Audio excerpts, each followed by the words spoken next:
Hello friends जय जगन्नाथ। आज आम राति अधरे बाहरी यात्रा आम गाँ पाखे यात्रा पड़ता से बाहरी पड़ू स्वामी स्त्री दिहे जाक। मोर सेमती यात्रा देखा निशा ना किंतु भल पार्टीटा जेहेतु आसला स्वामी कहले चलो जीवा देखी आसवा टिके घर पाखे जेहेतु होउची दांतिया मुहारे फेमस यात्राटी होउतला तू बोधे मो भाग्य नाहू।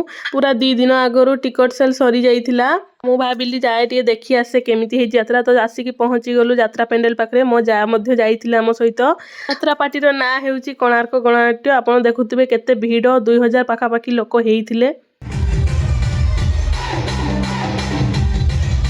तापर मेलोडी टिके देखी सारू आरंभ होता यात्रा। ता भितर जड़े सिंगर बहुत सुंदर गीत गाउथिले। गोटे छोट छुआ को ऑडियंस रू उठे नहीं कि सी ताकू बुले बुले की गीत गाउथिले बहुत सुंदर। सेटीर ना थिला माँ परी किए हबो तांकर माने गीत रे ऑडियंस बहुत खुशी थिले। तापर यात्रा आरंभ हो जाइथिला। टिके यात्रा देखिबा परे पूरा वर्षा एते जोर जे हेला हमें आ आसीबा पई बाट पाइलुनी। बहुत भीड़ थिला। आ हॉल भितरे भी ठुपे ठुपे पानी पड़िबा को स्टार्ट हे गला। तापर बाहर टिके फांका देखि हमें बाहरी पळी आसिलु। राति प्राय 3टा बेलको आमे बाहरी की पळे आसिलु। आपण माने देखुथिबे केमती वर्षा कादो हेइथिला। आमे यात्राटी को पूरा न देखि की पळे आसिलु कारण वर्षा होतला ना सेत पई घरे भी छुआ को छाडी की जाइथिली मु। एई यात्राटी को 3 दिन पर्यंत से माने रखिचंती कारण यात्राटा बहुत सुंदर हेइची। की यात्रा देखा पई आस्थिले मते कमेंट माध्यम रे निहाती जणेबे। रहिली जय जगन्नाथ।